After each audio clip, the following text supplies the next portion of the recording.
সৃষ্টিকর্তার অপরূপ সৌন্দর্য ভরপুর প্রকৃতি। এখানে আমরা দেখতে পাচ্ছি একটি পুষ্করিণীর পানি অনেক সুন্দর।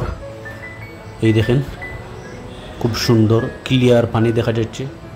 তার পাশে ধানের চারা ক্ষেত করা, আর খুব সুন্দর লাগতেছে পুষ্করিণীর পানি অনেক পরিষ্কার। পুকুরের মধ্যে মৎস্য সম্পদ থাকে, পানির নিচে অনেক মাছ প্রাণীরা থাকে, যা একটি জলের সম্পদ।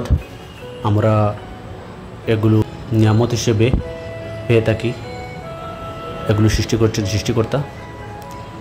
পানির নিচে থেকে থাকে বিভিন্ন রকম অনেক ধরনের মাছ। এই মাছগুলো আমরা বিভিন্ন স্বাদে খেয়ে থাকি, এক এক মাছের এক এক স্বাদ। আর দেখেন কি সুন্দর প্রকৃতি, কি সুন্দর দৃশ্য, কি মনোরম এবং দৃষ্টিনন্দন। পানিতে বিভিন্ন রকম মাছ থেকে থাকে।